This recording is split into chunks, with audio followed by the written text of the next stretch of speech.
Well, don't worry. I won't have answers. I know. You are not Guillermo Del Toro, or who's the other screenwriter on this? Matthew Robbins. Matthew Robbins. I don't even know who that guy is, but he's here. Hey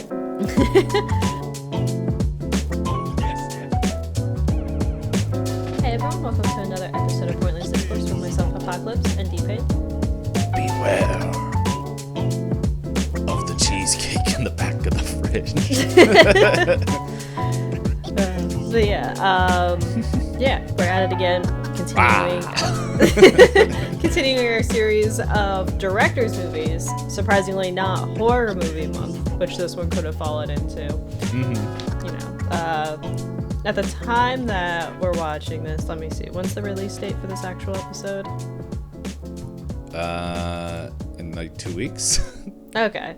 Well, I couldn't remember if this was this month or not. My brain is yes. It's been, for anyone who is not familiar with timelines and recording stuff ahead of time, sometimes we pack in a lot of recordings and then we're both busy for a long time, and then all of a sudden we're like, time to pack in recordings again before we're busy again. Yeah. And then we miss, so if anyone notices that, like, we don't get back right away to your comments, because like we've been really gracious and thankful that like people are commenting. It's just life for us recently has been very busy. Yeah, imagine people wanting to have activities to do with us in person. Ugh, bizarre. We've been talking about having an IRL meet that wasn't going to PAX Unplugged. And it's like, it's wet out. It's wet, or it's too humid and you don't want to be outside anyway. And protests. Yeah, or we're not anti-protest, by the way. I would never complain about people protesting. What I will complain about is the humidity and the freak tornado warnings. I don't know if you had one in PA recently, but I think, at least where I was in Jersey, it was like Wednesday, and it went from, oh, it's gonna thunderstorm, to like, actually it's a tornado warning, guys. And we were like, that's not good. So some places had flash flooding, others, barely got hit because the weather is certainly unpredictable. The frequent listener, they had a opportunity for summer work, and they were doing that, and it had to be ended early because of the flash flood and tornado warnings. And they were asking me like, oh, are you leaving too? And I'm like, no, I am just sweating because the storm pushed all the humidity up into where I'm working, and so I'm just sweating my own personal storm.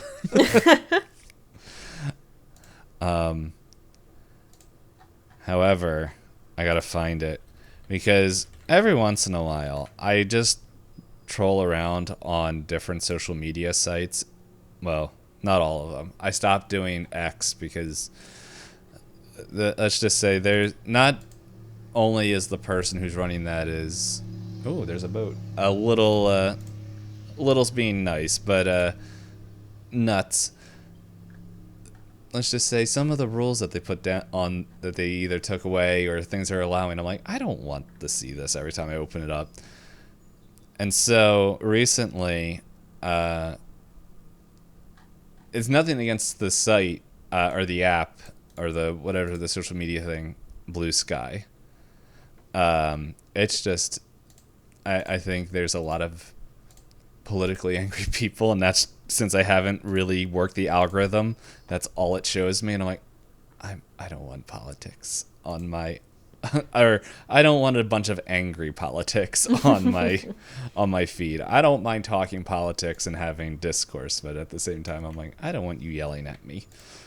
And the thing is, Hop, I know you haven't been on Blue Sky because I left a comment on one of your comments. I did see it, but I was just like, but I don't know. I get in waves where I get in waves where I'm like, oh, I'm going to use social media again. And then I go, I hate all of it. So like, I just don't open any of the apps unless I have to. So yes, we were both agreeing with Moonrise Kingdom, which we have a comment on that. We never got it. I did answer it. But I have it here. We can bring it up here. because I lost it. Mainly because I just didn't know when we would get into it, and we never really know how we answer these things. But yeah, Note Stuff 2452 on the YouTubes. Funny enough, like, we're answering this 12 days after you posted it, and we did leave a comment, and it is now, by the time it comes out, probably a full month. So if you kept listening, thank you. Excuse me. But they said cool, and at 51:05 I wondered why, what was up with that, and if it was on purpose, or why they would decide, or why they would do that when it was just bad or part of what's going on in the scene. Yeah, they were going for, but yeah, not sure about that though, and no one really mentions that. What he's talking about, and what we were talking about in that moment, is the dance scene on the beach and like everything that's going on there. Hop is going through and talking about like the you were mentioning like the acting stuff and why did they decide to do this, and like what, there was nobody like, hey, maybe not. So yeah, was there no like parent that was like, they're actually 12? they're hearing about oh, sorry, I didn't mean to cut you off, go ahead. Oh, I was gonna say, because like I think we did end up looking up afterwards, because sometimes they have actors play ages that they aren't actually, like sometimes like 20-year-olds play high schoolers, so it's, you know. And I think when we did the math ourselves, we were like, oh, they were actually 12 going on 13. Oh, okay. Because I did think they looked young, I just wasn't sure how young. Yeah, and so, and like as you mentioned, it's like, didn't any parents step in here? And it's like, well, we did just have that documentary come out about Nickelodeon. So, no, I think parents see money and don't, well, I shouldn't say all parents. No, but there's a more than there should be. Vicariously, yeah, living vicariously, or putting the responsibility on someone that should not be parentified. Yeah, but we're not talking about Wes Anderson. I'm okay not talking about his movies. I think after watching 4 in a row, I'm like, I don't know if his, I don't know. I'm like, I'm not very interested in watching more of his movies. What I am excited to talk about is Crimson Peak, with Guillermo Del Toro. Because this movie I also saw in theaters, and I'll save her for when we talk about it. But I'm just like, I was happy watching this. Yeah. So if you are new here, how dare you? Yes, but we have been watching through various directors. So as we kind of mentioned for last month, we watched through Wes Anderson's films. Now we're going through Guillermo del Toro's. And with that, we have dice that we like to roll, because what we start off with is one of us, whoever rolls higher on a 12-sided dice, because we are both tabletop nerds. Whoever rolls higher gets to give a short summary of the movie, and then we ask ourselves and each other questions to kind of start a conversation about the movie. But we promise there are no spoilers in this first part. But we will warn you when we go to Spoiler Town, where if you haven't watched the movie and you wanna, this is one that you should go in as blind as possible as you can. Yes. Because there are things in it that are easily spoilable, so just warn you ahead of time.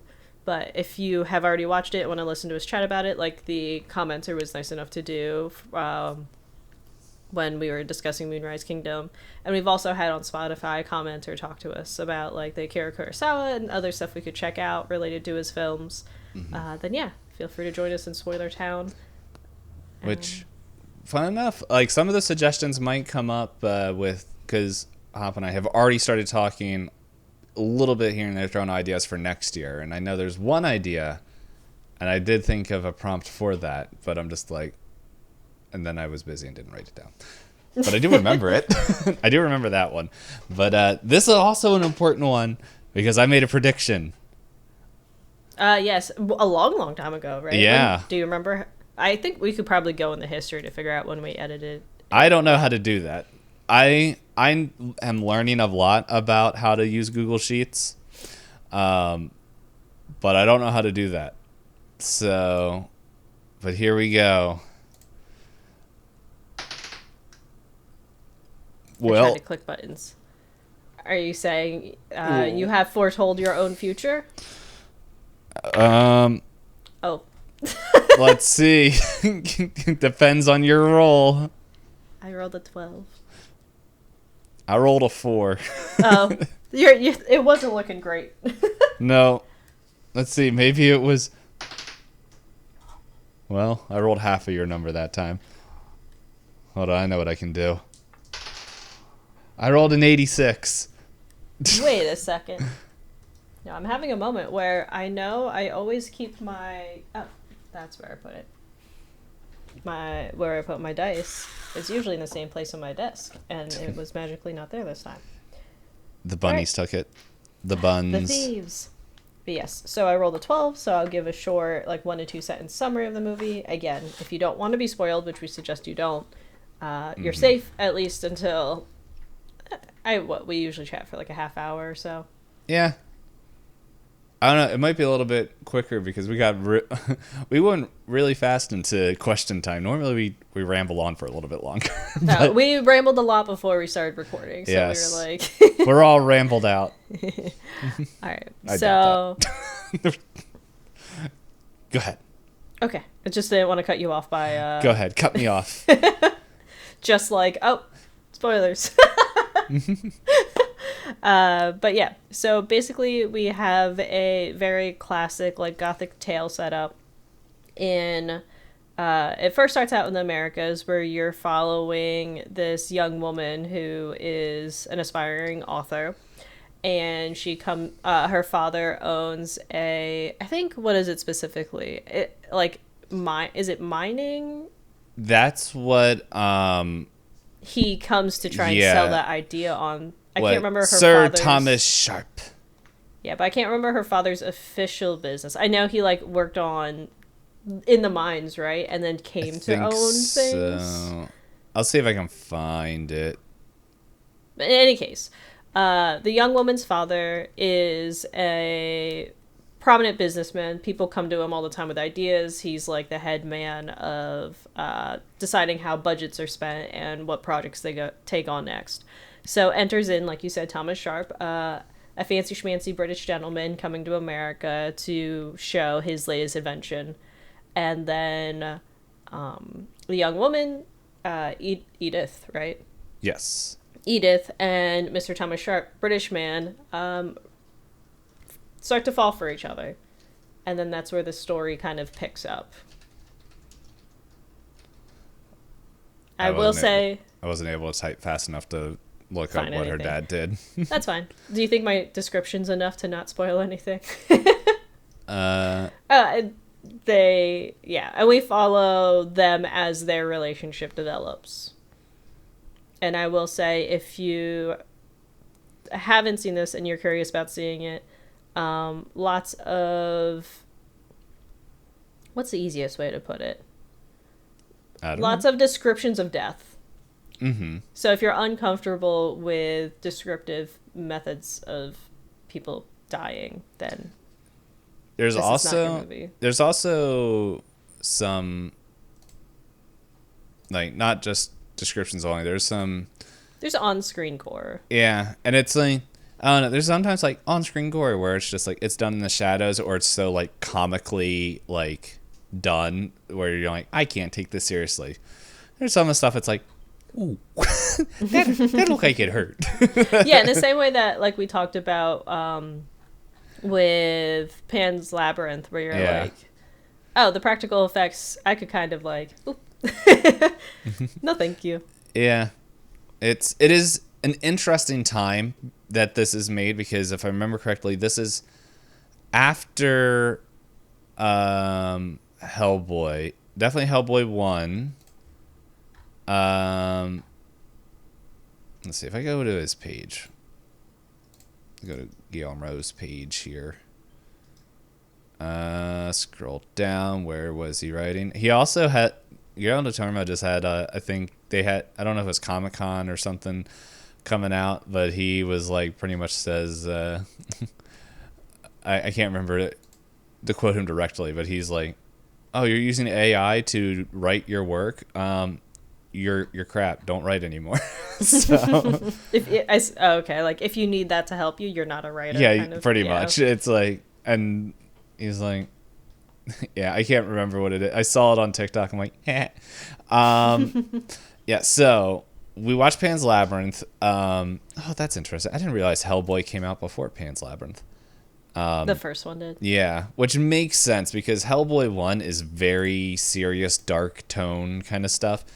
It works, and then Hellboy 2 is the much better Hellboy movie, where it's brighter, a lot more comical.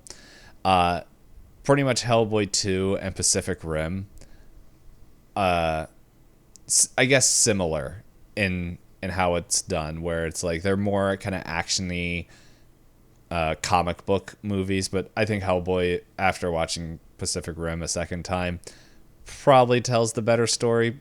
Also because it's not setting up a whole world, it's building up on what the first one did. Mm-hmm. But then Crimson Peak is after Pacific Rim, and it's interesting that like he had two kind of like action comedy movies, and then goes in, and then we get this, and it's like, ooh. But anyway, if this was the only movie you watched by this director, would you watch the rest of their catalog? Okay, so I don't know if you'll like my answer. That's so okay. It's your answer. Yeah. So what I will say when it came to this movie is Gothic fiction is one of my favorite genres in books. So it was one of those moments I had while watching this movie for at least a lot of the setup portion and like the beginning, I'd say half of it. It felt familiar in a way that I was like, it's almost too familiar. Mm-hmm. Like, not to say it's copying things, but it was like, oh, have I watched this before? No, I haven't. Oh, it's because it has a very similar like build up as a book that I really like. Like if you are a fan of this, I would say that like the book Rebecca is really good, and I'm blanking on like some of the other ones. There's a short story collection. I forgot the author's name. I'll have to look it up at some point. But basically, she takes classic fairy tales and is like, what if the fairy tales were actually really awful?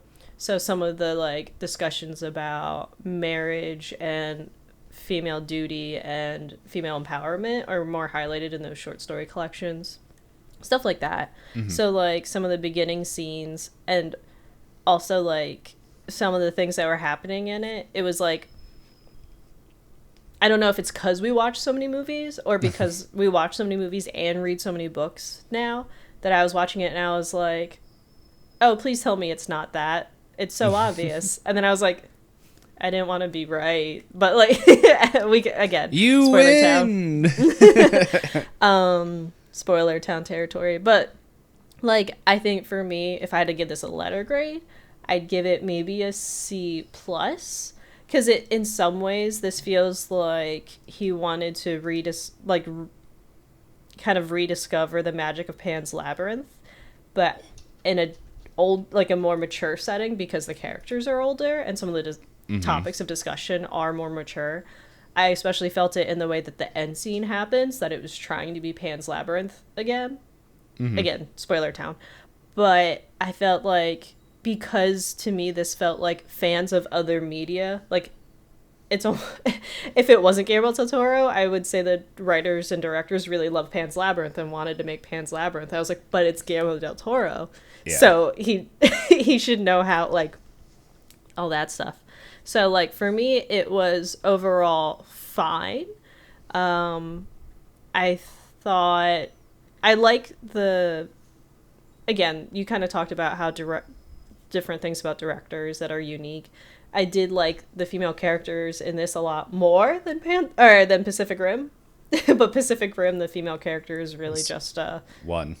It's one, and she's just there to like smooch, not smooch. Will they? Won't they? We're just compatible. We'll smooch in our minds. Whoopsie! I'm 6 years old in your mind. that makes it sound a lot worse than what it actually is. Oh no, it's that book you were sending me. But like I thought the characters were all pretty good in this, but overall the way that the story progresses, I was kind of like, I have questions again for Spoiler Town, especially the beginning scene. Well, don't worry. I won't have answers. I know. You are not Guillermo Del Toro, or who's the other screenwriter on this? Matthew Robbins. Matthew Robbins. I don't even know who that guy is, but he's here. But, so yeah. So overall for me, it's like a C+, but only in terms of, I don't know. Like, I know... You read similar material, or interacted with similar material. So the like, gotcha wasn't a gotcha, like, oh. Yeah, it wasn't a gotcha. And I think the intro for me was kind of like, I don't know, it could have been stronger. And I know, I forget what the adaptations are called right now. Something Manor, but they were on Netflix, and they're also like gothic, and I know they're based directly off of gothic stories, and those I did like, but maybe I liked them because they're based off of stories. So one of them is based on The House on the Hill, and then the other one is based on Turning of a Shrew. I know it's like something, maybe Blythe Manor, or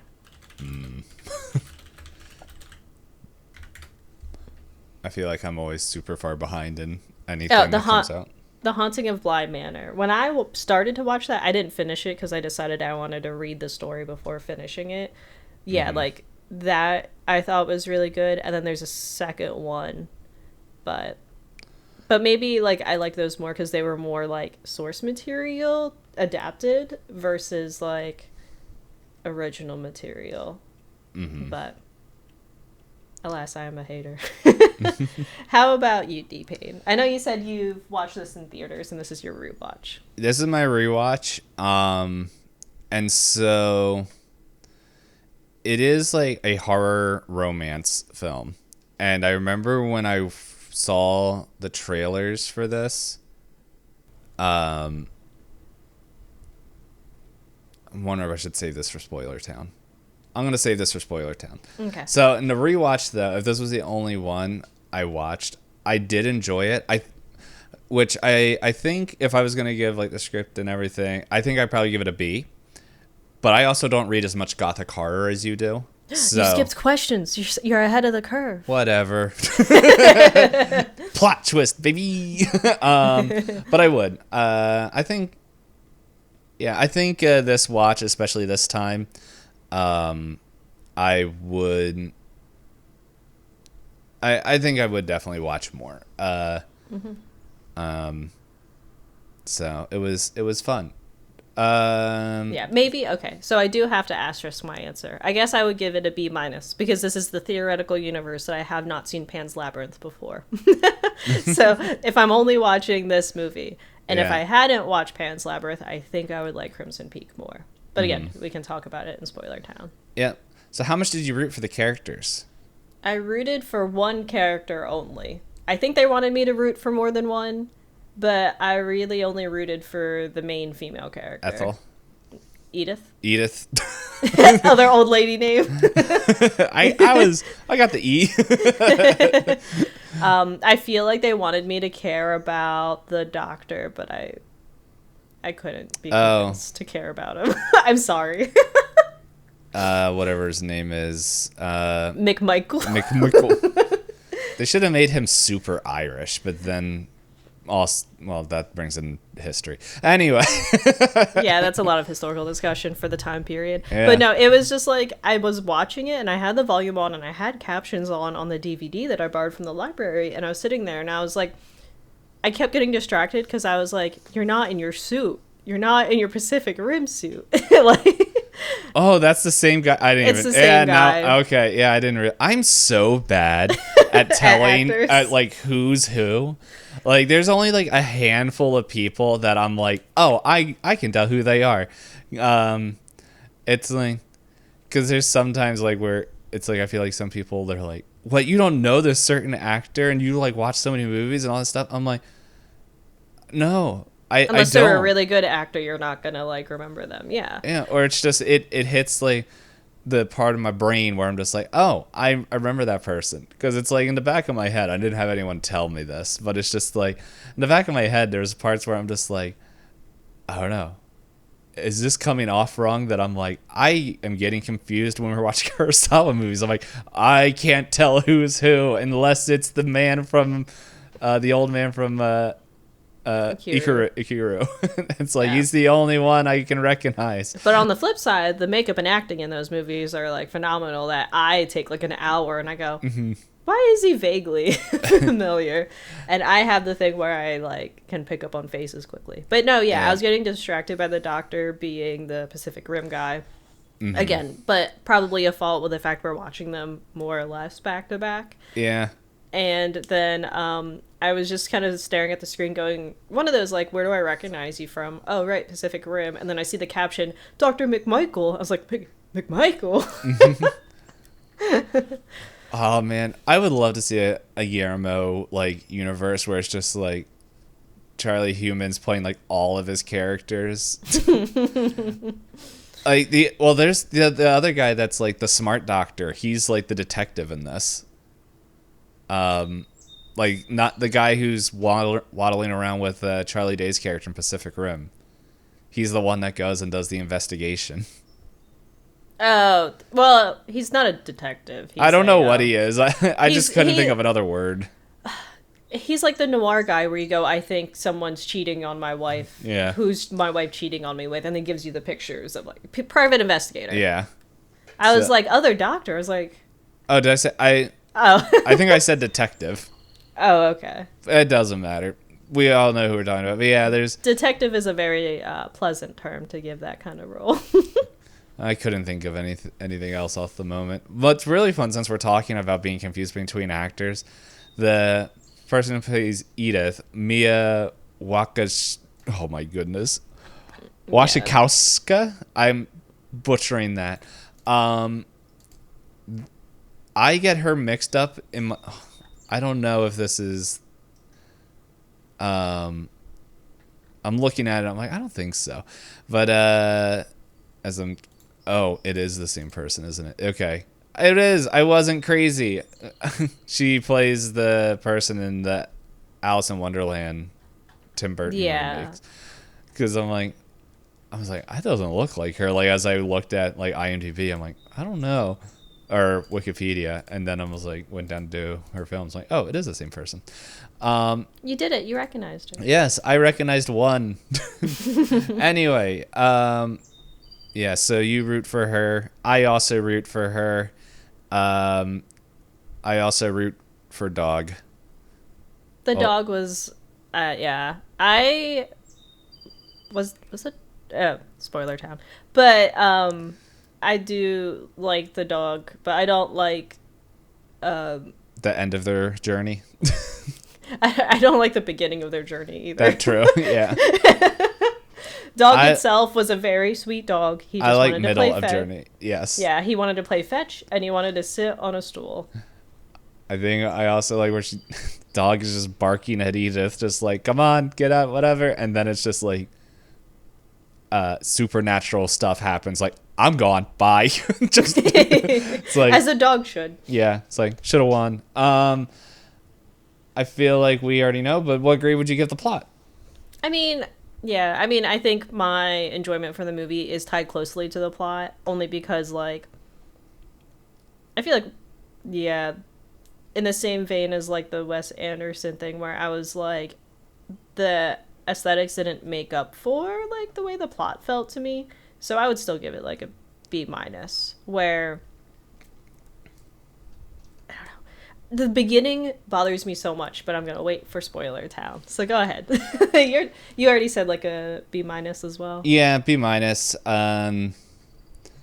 So, yeah, it's... I don't know. I still think it's enjoyable. Which B- isn't, like... C is average, so it is above average. We Last month we were much meaner Yes. about the movie. I think we could have been mean. How likely would you recommend this movie to others?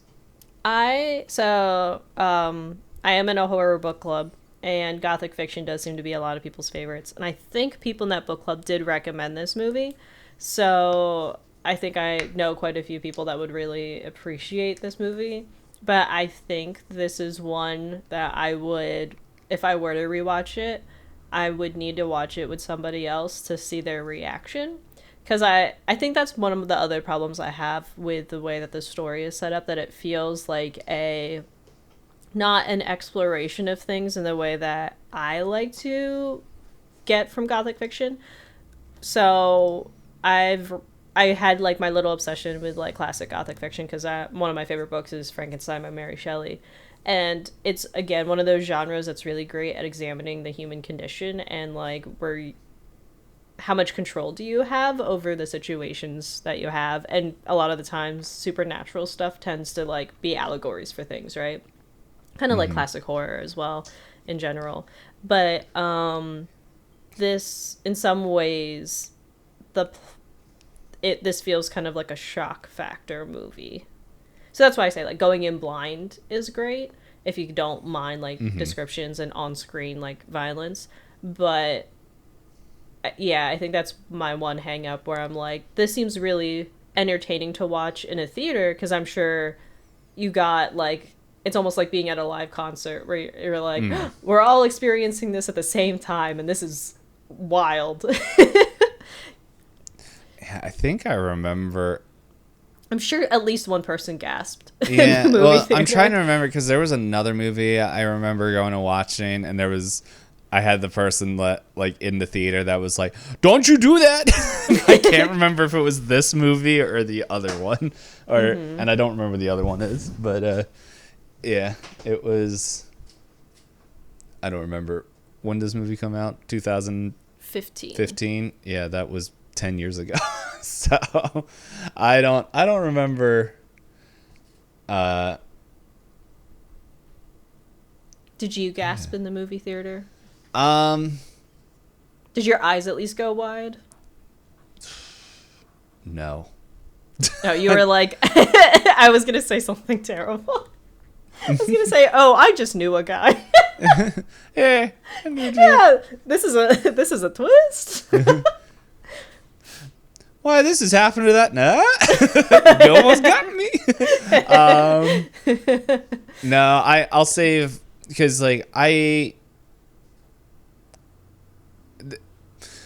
gonna save for Spoiler Town, because little spoilers for Spoiler Town. When I first watched this movie, I didn't enjoy it as much as I did the second watch through. Okay, that's interesting. Yeah, so I already forgot the question. Oh, would I let anybody recommend it? Yeah. Would I let people watch this movie? Sure. I'm not the UK government. I was gonna say, is this gonna turn into a Clockwork Orange where you have the eyes? Like, you have to watch. You have to. You're sitting there with the eye drops. Watch this. And then after this, we'll put on. I forgot the name of the movie. The one that we were. Eyes Wide Shut. He's like, you have to watch this. But my brain, what was coming out of it was, yes, now you must watch Who Wants to Be a Millionaire. If you don't answer X amount of questions, it turns into a Saw movie. You must answer X amount of questions correctly. Oh, that sounds like a spoof movie that would have came out in the early, like, mid-2000s. Yeah, like scary movie. Yeah, been like, definitely. Who Wants to Be a Millionaire? And it's like Dr. Phil getting tortured by doing that. With the head thing. Yeah. But no, I would recommend it. It's, I agree, like, I feel like a lot of these movies that we've been watching, I guess the last couple movies, I feel like would be good to watch in a group. And I feel like this is a good group movie, because it's like, oh, did you know he was... Woo! Yeah, there's the reveal, there's a lot of that, like, what do you think's going on? Did you see them cheeks? A lot of Hiddleston cheek action in this. But it's like when you like buddy read like a mystery thriller. I And never you're buddy read anything before. no buddies. I don't have no any reading. buddies. But I have had friends that will come to the one book club I host, and they're both like reading a book together. And they'll pause every so often and go, did you finish that chapter? Because, like, what was that? That's how this movie feels, where it's like, why would they say that? Why would they do that? Mm-hmm. Yep. What I really like is that we talked all about this, and we haven't brought up ghosts. They already said they're an allegory. Yeah, multiple times. I think that's another thing where it does feel like this movie's like, I don't know if it's like, I don't know. There's something about it where I was like, I felt talked down to at some points. And I know it's probably because the main character is Edith, and Edith's whole life is about her being talked down to as being a young woman in the time period. But yeah, like you said, they just kept mentioning ghosts to the point where I was just like, yeah, I figured it out from the opening that there were ghosts. Like in the first 5 minutes, you showed me that there's ghosts. Boo. Anyway, let's take these ghosts and go to Spoiler Town. Choo choo. Can they get on the train or are they stuck? We'll think about it. But I just we're on a haunted train this time. Hopefully we don't have someone suplex it. That is a wild call has nothing to do with what we're talking about. But what I just remembered is that we didn't talk about Charity Palooza on Oh, here. yes. We talked about it like shortly before we hit record. And yes, it went well. We raised $750. So it was awesome. And that unlocked the tier for user submitted book prompts. And you know what? I'll open up to this. I know I'm going to be asking my stream community nerds. I don't think a lot of them come over here. If you do, hi. Didn't know you listened. But if you guys have in here and you see what kind of books, or you notice what we're saying about movies, and if you guys want to leave in the comments, like, hey, be like, hey, here a book prompt, and then write the book prompt, and we'll add it, and we'll make sure we get it. And we don't have a date for that yet, but we'll try to remember the best that we can until we have a date to record to keep mentioning it in our recording, so that way we can talk books. Yeah, and if you want an idea of us and talking about books, we already have, is it 2 episodes where we've talked about books now in our catalog? We have kind of like a whole series where we gave ourselves prompts. Yeah, but that was like 1 episode the end of 24, and then we also had another bookish episode the end of 23. Did we have a third? Or I know we had that. Didn't we have the thing? Oh yeah, we have a mini series between Courage the Cowardly Dog and A24 called Book Talk, and where you gave me a prompt and then I gave you a prompt. Oh, that was yeah, you're right. So let's see. That should be written in our giant mess of a collection of Google Sheets, unless it got deleted. We have the special episode, but I think that was the end of the year one, where we gave our favorite. Oh wait, no, this is bookish. Yeah, this was the bookish special episode. Yeah, that was end of the year where the genres. It's Courage the Cowardly Dog. Talking points? Nope. Don't click on that. Old. That's a big mess. I like clicking on our old stuff and be like, ooh, how do we do stuff? I don't think it's in here anymore. Yeah, we have the end of the year recap for last year.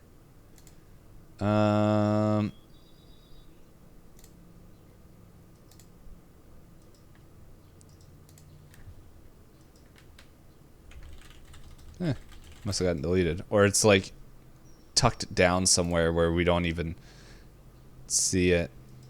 Yeah, it's like hidden in another set of spreadsheets. Yeah, spreadsheets up on spreadsheets. Yeah, because there's the Courage the Cowardly Dog, and then there's... Okay, so July. Oh, I found it. Yeah. It's literally Book talk. written there. Yeah. Yeah, so for example, for some of the stuff that we wrote, so for me was like a book that reminds you of an enthralling feeling of trying a good food for the first time. And then I wrote for Hop a book that makes you yearn for public transportation. And so, yeah, so that way, like for example, another one, let's see, we got 1, 2, 3, 4, so like 6 of these? 1, 2, 3. Yeah, 6. 6. Here, I'll roll a die. 6. So Hop's prompt was a book that should be experienced more than once, and mine was a book that that you don't want to leave its world.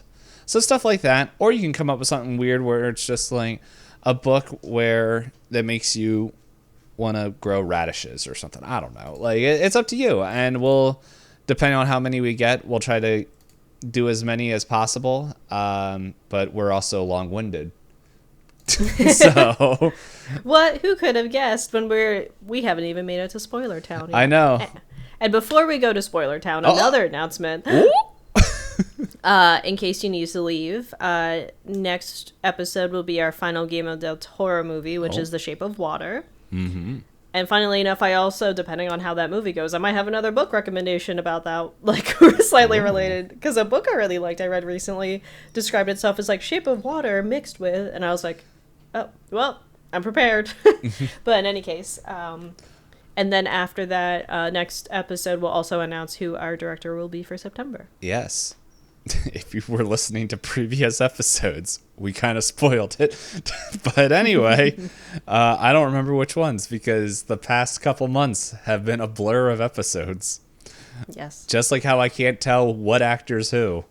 I don't remember episodes normally after we record them. But anyway, you ready for Spoiler Town? Yay! I was trying to, I can't think of a good ghost voice. I was going to say beware, but my... All right, I'm going to hit the button. Or not hit the button. We're going to take off in 3, 2, 1. Toot, toot. And first thing up, Hop, why do you hate the beginning of this movie? Why does her mom know about Crimson Peak? Yeah, no, that was something I was wondering too. At first I thought you were asking me, why does my mom know about Crimson Peak? I'm like, I don't know, I can't ask her. Theoretically, she could still warn you. She didn't. For anybody new here, if you go visit Itisdpayne for Charity Palooza, the joke makes sense. Yeah, I don't make that joke as much anymore. I remember you made it a lot during Animal Crossing. Yeah. Because your mom sends you packages in the mail, and you're like, what? Mm-hmm. You know what? Rather than just be like, what's the joke? My mom passed away from cancer, so why am I laughing while saying this? Yeah, so she had cancer, didn't make it, and so that's what Charity Palooza comes from. But I have a sick sense of humor, and I make a lot of jokes when video game moms just give you things. Yeah, I mean, I always like to say, if we don't laugh about it, we're going to cry about it, so you pick your poison. Yep. One is a lot more acceptable to people who don't know you. You're meeting. And then it's fun because you can make them terribly uncomfortable and they go, oh, I won't ask you any more questions. It's like, good. I'm an introvert. That's exactly my plan.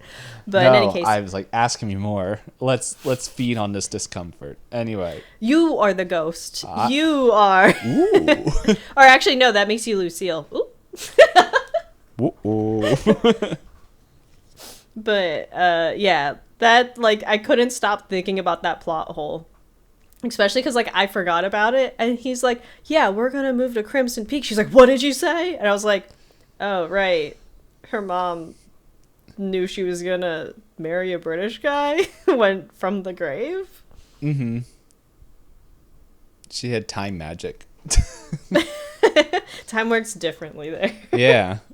It's been 8 years in the course of 2 days. And now I'm married to an 8 million-year-old dude who smells like walnuts or whatever it was. Another joke that was told before the recording started, yeah. and I'm not going to explain that one. That one you guys can just sit with. But yeah, that bothered me to no end, where I was just like, why? Like, the other hauntings throughout it, as you said, like, we never mentioned the ghosts, but the other hauntings throughout this movie, I was like, fair play, even though they felt a little heavy-handed. Mm-hmm. Where instead of the ghosts, like, doing rattle rattle and her, like, discovering things, a ghost just standing there and pointing at a door. I was like, just open the door for her at that point. Hand her the letters. Like... Mm-hmm. I don't know. That... I remember seeing, like, I guess, like, other ghosts, like, reading books where it's, like, they did that as well. So I guess that part didn't really bother me too much. Yeah, but I think it's just because of how fast a movie format is versus reading a book, like, it does make it, I don't know. You do have to fit in a lot more into a movie if you want to try and fit in all of the same kind of mannerisms that you would get from either a traditional ghost story or specifically from, like, more of the classic horror type of stories. Yeah. So, like, I did just read a book where it's called Southern Gothic, where it has a lot of these same kind of, like, aesthetics and stuff, but it deals a lot more with the history of the South, and, you know, naturally things are going to be haunted in the South because a lot of bad things happen to people that didn't ask for it. And in this particular one, there was, like, this whole setup where a guy could kind of commune with the ghosts that were haunting him. And they technically told him, like, a lot of detailed information because he would have visions, but it was an overwhelming power, so he would only get glimpses. So that, like, I think maybe because I read that right before watching Crimson Peak, I was like, oh, there's ways to do this story that are less, like, just point at a door. yeah, I don't feel like Guillermo, I can never pronounce his name, Guillermo, would, I don't know, from what I've been hearing about his more newer stuff, like, I don't know, it might come off better, but I don't know. It was, I think it's also, as mentioned before, I don't read and interact with a lot of gothic horror as much. I don't know. I think I like gothic horror, and I think what I really enjoyed about this a lot more was the fact that I have been reading a lot of Agatha Christie, so there's just parts in here and I'm like, oh, yeah, it's not like it's fully ripped out of an Agatha Christie novel, but it's just like, it's kind of in that story beats. Well, yeah. the setting, a lot of the settings are similar. Okay. Where it's like, oh, here's a party that we're kind of all at, and it's just like this. When was 1887? Oh, okay, that was when it started. 1901. Yeah, so that would have been. I think that's. I'm blanking on when the Agatha Christie novels were. I know kind of the ballpark when they were written, but it was like at that point, like, kind of there's similar, I guess, like, world setup. Okay. And so with, there was like, the fancy rich people stuff, and then something goes weird at the fancy rich people stuff. Yeah. And, like, but then also, like, just people going around and all that stuff, doing everything. Does it ever explain why he's trying to mine the clay? They're poor. Is there, like, a clay market? Like, I mean, so the way that I would personally interpret it, again, like you said, you and I have different, like, experiences with the media, so we have different lenses. So from some other kind of works I've read, there is a very common theme of, okay, let me pause. So, in some Gothic fiction, it's a very atmospheric type of horror. So it's a lot about how the environment the character is in kind of sets them off on kind of like this. And you see it in Edith, where she has these moments of, like, self-doubt, misunderstandings, or trying to trust people that obviously shouldn't be trusted, but she's put in a very limited place that is unnerving, so it starts to eat away at her slowly. But again, the pace of the movie makes it so it's a very quick, like, flip-flop for her. So, in a lot of situations, the house becomes a character, and the way that the house is depicted in the movie makes sense for the genre, because a lot of the times the house is a reflection on how the people that live in it are. So because the house is so, like, the focus is not on repairing the house, is because the focus within the family is not to repair and create a healthy relationship within the family. And all of his focus is on stealing money, and all of his focus is on building something new and better and different. So it's almost like I think what they were going for is, by him being focused on mining the clay, it's supposed to be representative of him, like, I need a new chapter. So, like, the plot point, they say, is just, like, he wants the paycheck to, like, sell his IP to somebody else. But it's supposed to be kind of like, because there's the whole thing with, like, the sister sits at the same place every day. The sister has the same routine every day. The sister doesn't care that the house is falling apart. She only cares that she can be in proximity to her brother. Close proximity. Whereas Sweet home. whereas you have, like, clear indications of the brother, like, having those moments of, like, slipping up, messing up the plan, being obsessed over things.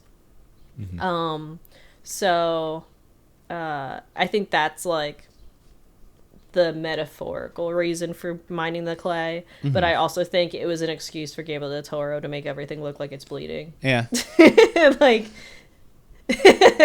so it's a very stylistic choice for it to have been clay on purpose, because clay water does maybe look like blood, but then everything CGI'd into this movie just clearly was blood and not clay water from the way that it moved. What? What was it? The other thing that's cracking up is, like, don't go into the basement, don't do it. And then There's it's like, rooms in this house that are too fragile for your sweet little brain. yeah, and then it's like, she goes in every room anyway. So yeah, she has no consequences to her actions. yeah, but the thing that I thought was just funny, it was like, don't go in the basement, no, and then it's like, when she goes down in there, it's like, his stinking machine is digging out the basement. It's like, yeah, and then, like, the basement one wasn't even locked for her, right?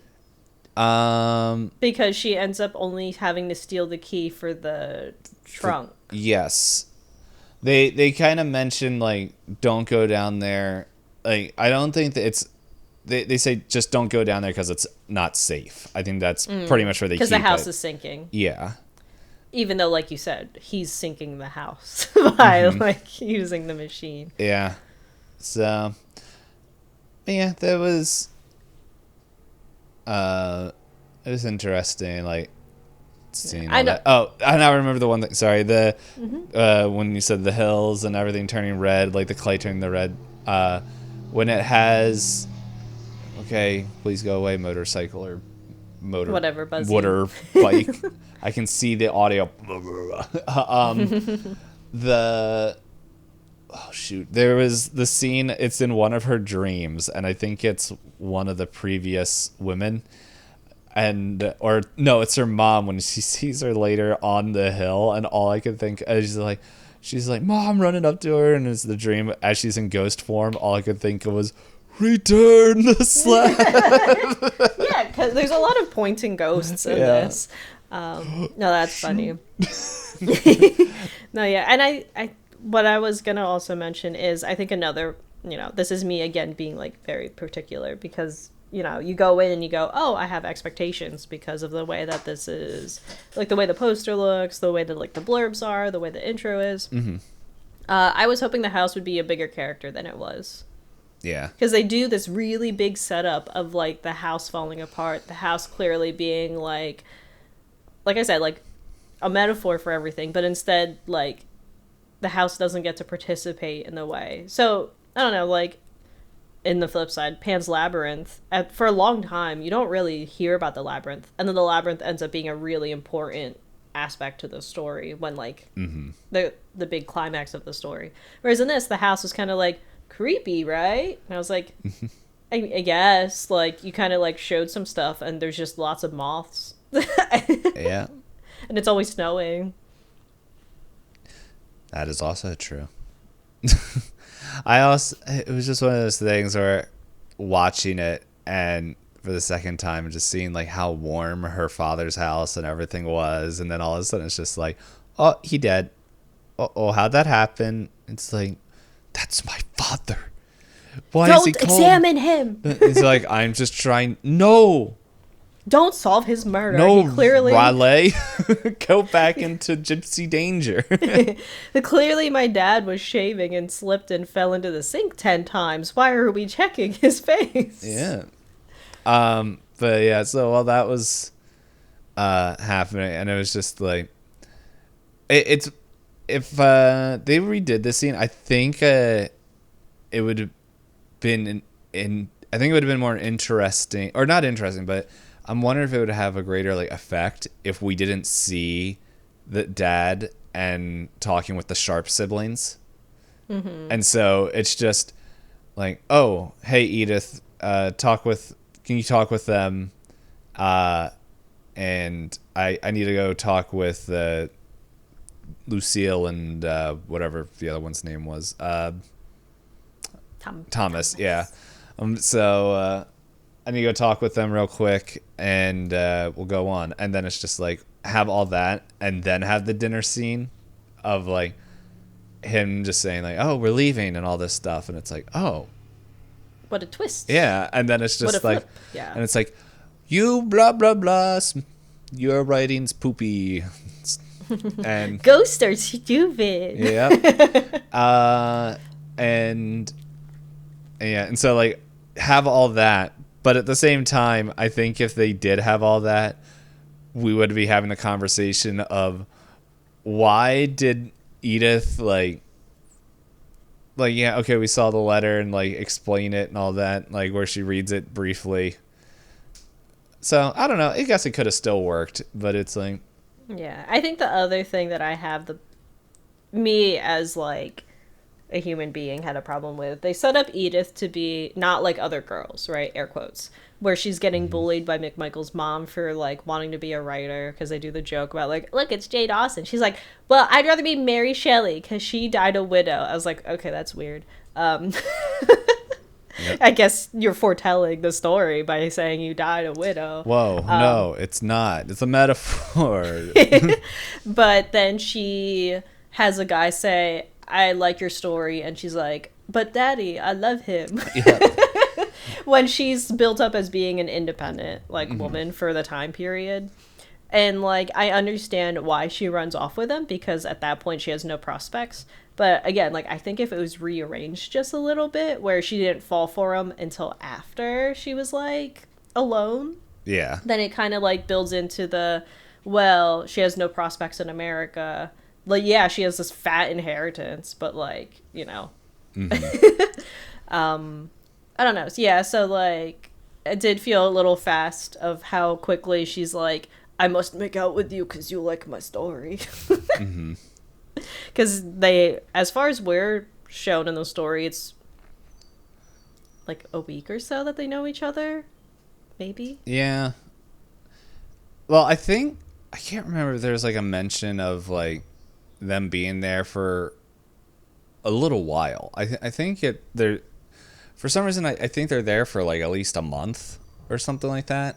I know he said like we planned to be here longer, but we're leaving tomorrow. Yeah. And I can't remember if he said exactly. So you might be right that they had been there. But the editing makes it feel like they've only known each other. Yeah. And then I think that there's months, or maybe I'm thinking there's months between after Edith's dad is killed. Oh, that awkward moment where he's like... So, okay.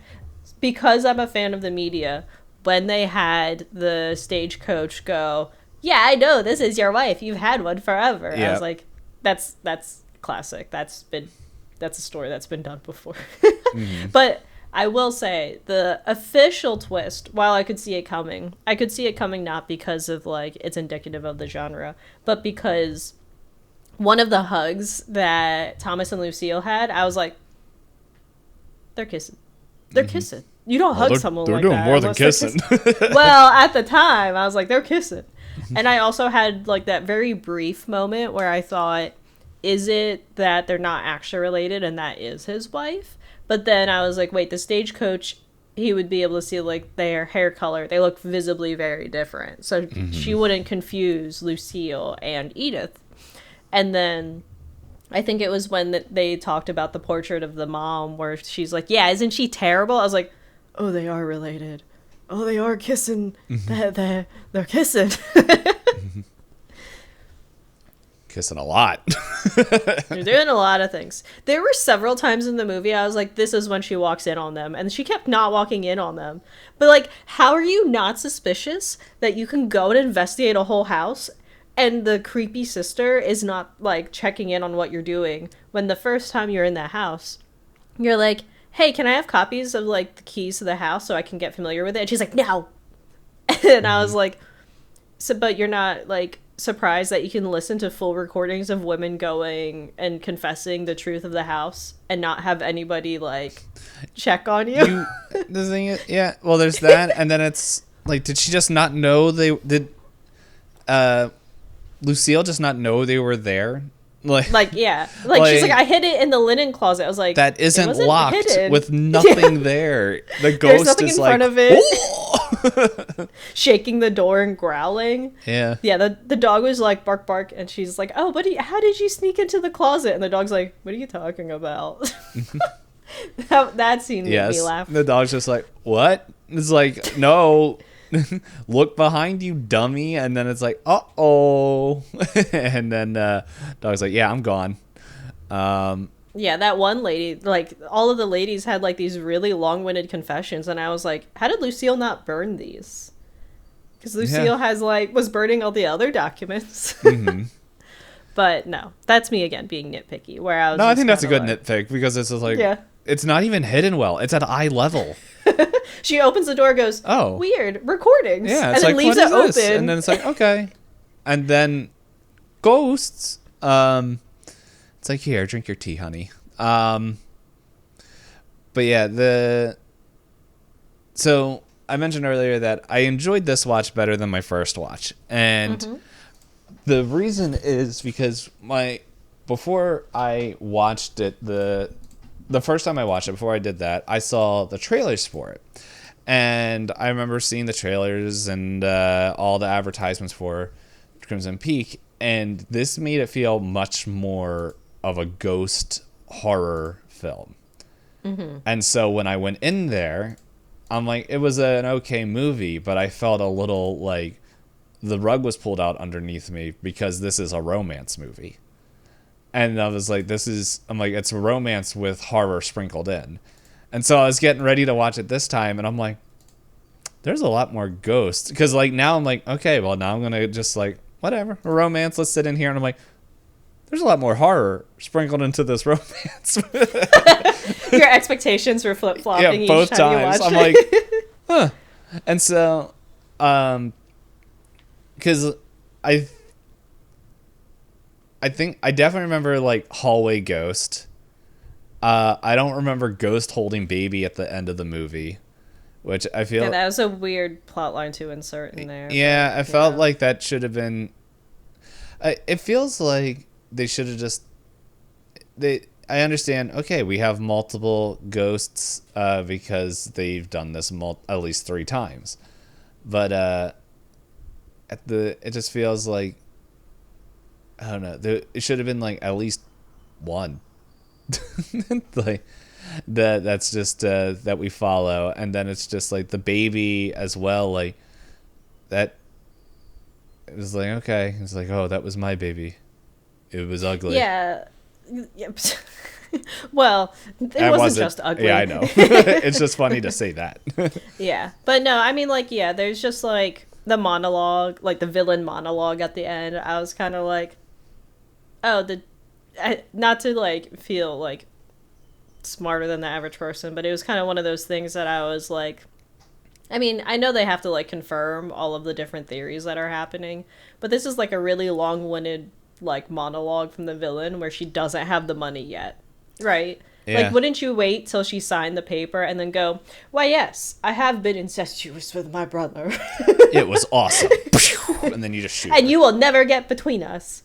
Except for that one time when you guys got away. Yeah, like you said, How- his cheeks were out. How dare you steal Loki from me? But yeah, so like the first time I watched it, it was just like I was expecting more. Jump scares and I don't even know just jump scare. I think I was expecting more like a haunted house, like all in one night. I wasn't expecting like the setup, and at that time I wasn't really reading, and I didn't have like the historical context and everything of like of that time period and everything, and I'm just like, this feels like a really long setup to get to the haunted house. Oh, there's a couple ghosts that are showing up for spookies, but the rest is like Edith and Thomas being like, whoa, we like each other, but Thomas and Lucia are like, whoa, but we also like each other too, a lot. So it's like, yeah. So I'm just like, okay, there, all this stuff going on and everything, and then where I think the first time I watched it, like I was like, it isn't a terrible movie, but I was disappointed because I wanted more horror. And so with that being in my mind and watching it the second time, I'm like, oh, there actually is a lot more horror. I just think what I was getting out of the trailers, I was expecting something different. And so this time I'm like, oh, okay. So that's why I think I enjoyed it a little bit more the second time, because I'm just like, oh, okay.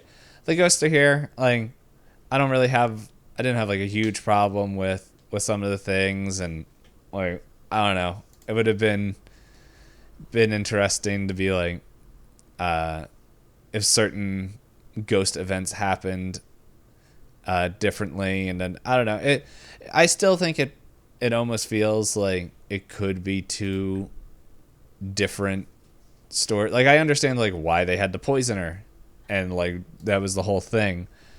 But it's like, if they didn't have the ghosts, like you take the ghost out and everything, like, and I feel like this movie still could have been told, because Edith is like, she's not stupid.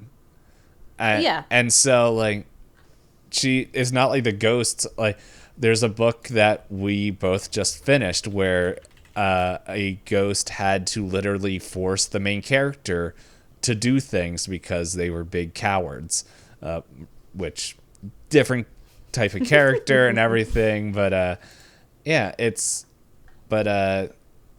feels like Edith didn't need that, and I feel like it probably could have been something a little bit different, where it's just like, oh, something like, I feel like that line in the beginning, what, like, she probably could have been like thinking about that, and then just like being in close proximity of the two, and you can still keep the poisoning and everything. But I'm like, I feel like Edith could have still come to the same conclusion, still found the same things, and snuck around, and like, I don't know. It wouldn't be like your traditional ghost story, where I feel like that's what Del Toro probably wanted to do. He's like, I want to tell a ghost story. Mm-hmm. I could see that, but I mean, like, ghosts aren't unheard of in like this genre, so it's yeah, it depends. Like, I could see it going either way, but this is the book. I really liked it when I read this, but I sent it to you. And, like, I'm sure if you, like, quickly read the description, you don't have to do it while we record. It is but I'm book sure 3FB01. But, like, looking at the description, you'd be like, why does my computer do this? But looking at that description, me having read this first, you're probably like, oh, I see why you're like... I forget sometimes the apps we use have websites. The Cornish coast. There's a lot of words. My brain can't multitask right now. I figured. That's fine. Plus, we're getting towards the end of Spoiler Town. We got 3 minutes left.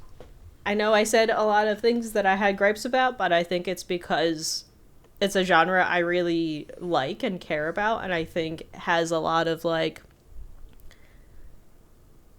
think it could be in more media. I think this one's okay at it.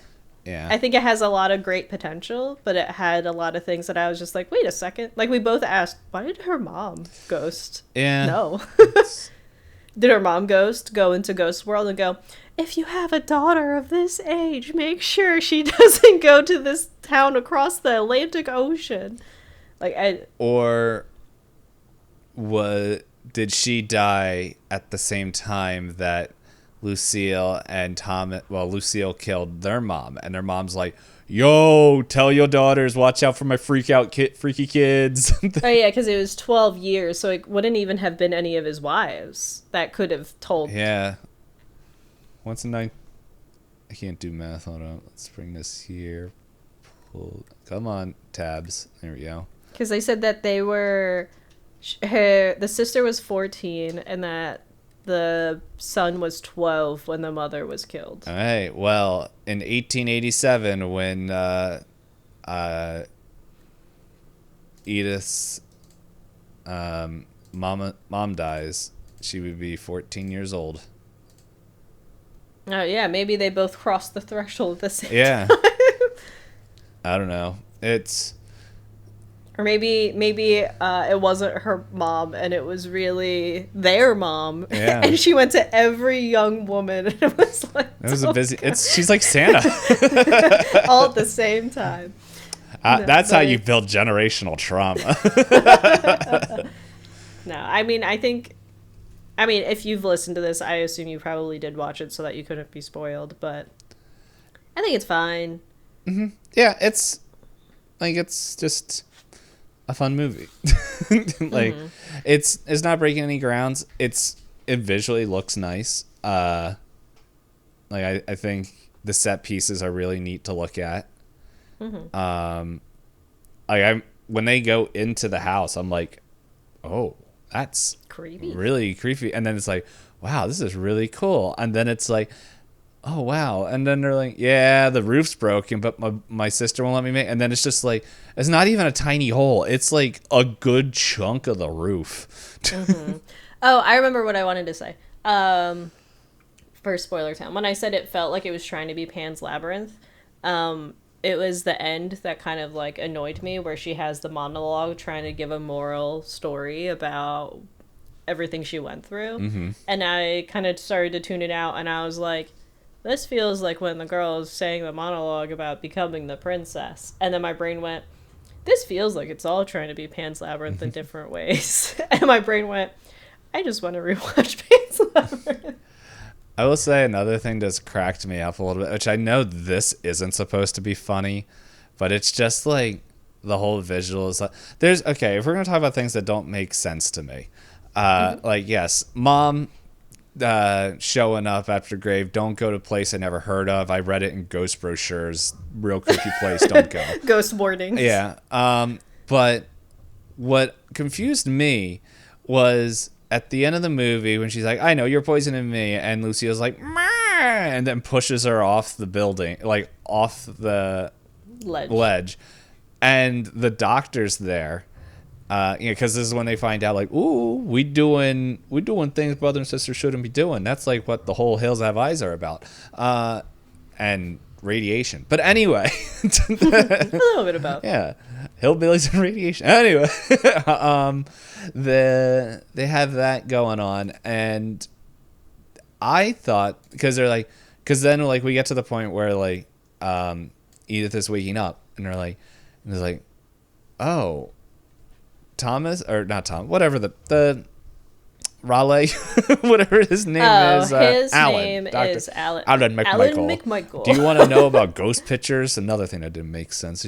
Anyway, like cool. Did you know there's ghosts? Yeah, it's like They shouldn't. They're an allegory. They should have. You know what? They should have taken out mom in the beginning and just had that.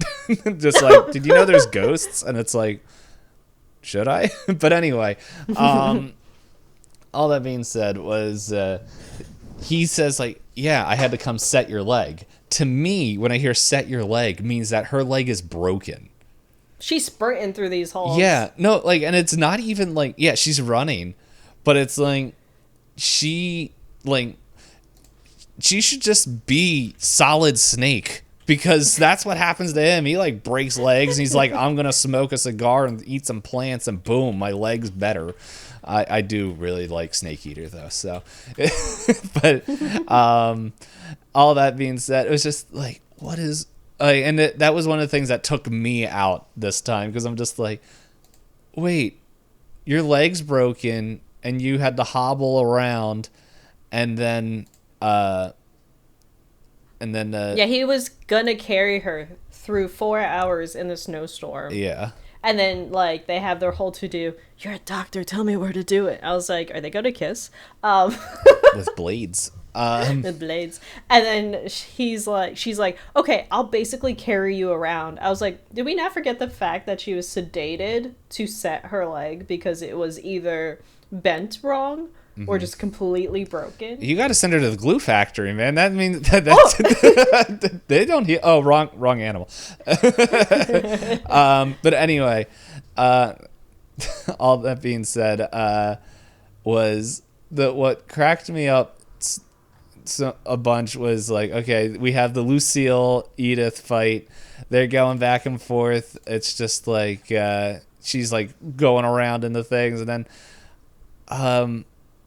trying to remember exactly how it happens, but it's just like that's right, she tricks doesn't trick Lucy. It's like, hey, look, Thomas, like, yeah, right. Oh, what happened? It's like, you did this. And then it was like the scene right after that, and I know we're done out of spoiler town, but it's just, I can't help it, because it's like, I feel like I'm watching a WWE match, because like, she's like, brother, and like holding his head, and just like, and then all of a sudden, like, out of the smoky snow, Edith comes with a shovel and just like, watch out, boom, and she literally does like a 360 in the snow, and then it's just like, and then she's like on the snow, and where Edith is just like smacks her head with the shovel, and it's just like the whole thing where it's like, it feels like they got a mannequin, because the whole head just goes just like the whole, I'm like, I laughed, I couldn't help it. I was just like, that whole thing. Was that one of those moments where like the violence is just so out there that your brain was just like, nope, that's not a person. Yeah, it's like that whole thing. It was just the way it was set up. I felt like I was watching John Cena come up with a chair, because it was supposed to be like part dramatic, part like, But it's like but then there's like the other stuff, the scenes that happen right before that, like how Thomas dies, like that, and I'm like, ooh, Dad, I didn't like looking at that. And then like the kind of like the slow part of it, but even that part like does remind me somewhat of like Pan's Labyrinth, in terms of like, there's a lot of those moments where there are deaths in Pan's Labyrinth where you're like, it's a very slow thing, and but the difference is like the character that did it in this doesn't sit with the feelings, because implied or not, she doesn't have capacity for those feelings. So, that being said, I don't know, do you have anything else you want to mention about this movie? Because we are way past our time. A little. No, still a fun watch. If this is your vibe, I do recommend reading the book Rebecca. Or else. Beware. Otherwise, I wish I could remember the name of the short story collection, but it has some elements of there. Like, one of the stories in that short story collection is literally, I think, a girl marries a much older guy, because time period, and he goes, here's the keys, don't use this key or else, or something like that. And she proceeds to use the keys for every other thing in the house. So like the play with the keys and not having access to every room in the house, also I was like, oh, this feels familiar, Yeah. So there was something else, and then I don't know what my brain. I don't know why my brain works the way it does. I cracked my knuckles, and for some reason, that reminded me that I have to go buy tickets for PAX Unplugged.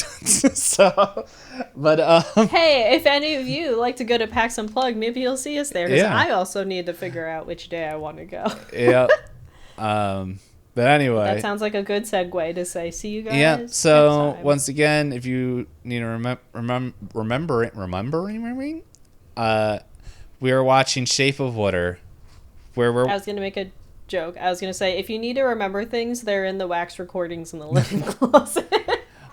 well, this is the joke that's popping in my head, where it's like, hey, we're just watching all the weird relationships, like moral and like whether you agree with them or not, that Del This Toro. one is at least on the poster. Yes. This one. But what I was about to say is, like, look, we're getting all the weird relationships that Del Toro wants to show off in media and let you know, hey, be aware. Or, like, maybe take a second thought. For example, like, we have a potential monster and woman in Shape of Water. That's all I know about this movie. With this one, it's family love. Very, very close brother and sister, Sweet Home Alabama. Hey, but in Pan's Labyrinth, it's another form of relationship of, like, the daughter coming home and, like, that finding family love. And the Pacific Rim, the weirdest of all, interracial. People who don't know us would be like, wow, what a wild statement. I thought you were going to say brainworms. No, I was just like, this will get a reaction out of you. Painful. Well, that's a way to end the episode. Is that your cold open? No, I want to. There was a different one that I had. I'm saving for that one for anyone who makes it to the end. I was like, oh man, do I want to open comment- next episode with this? I'm like, I won't remember. Comment below if that offended you. Good. Well, that's how we'll know people made it this far. If I get canceled, I'm like, cool. that means people have listened. But hey, from what Next I heard episode is me making my formal apology that we're separating ways. Hey, if there's anything I learned from Yellowface, there's the what was it, the problems only get you more people from different sides of beliefs that you might not like. There's more to learn in Yellowface than that. It's called Don't Steal People's Work, especially if you don't know what you're talking about. Don't steal identities. That too. But Yeah. that's still fun. Not how she does it. Oh, no, not her. For you. Yeah. I'm Bill Gates. I'm rich. Anyway, before I dig myself into a hole that I've been digging for my whole online career, thank you everyone for watching. We will be watching Shape of Water next week. And that's it. I'm still laughing at what I said. So until next time, peace.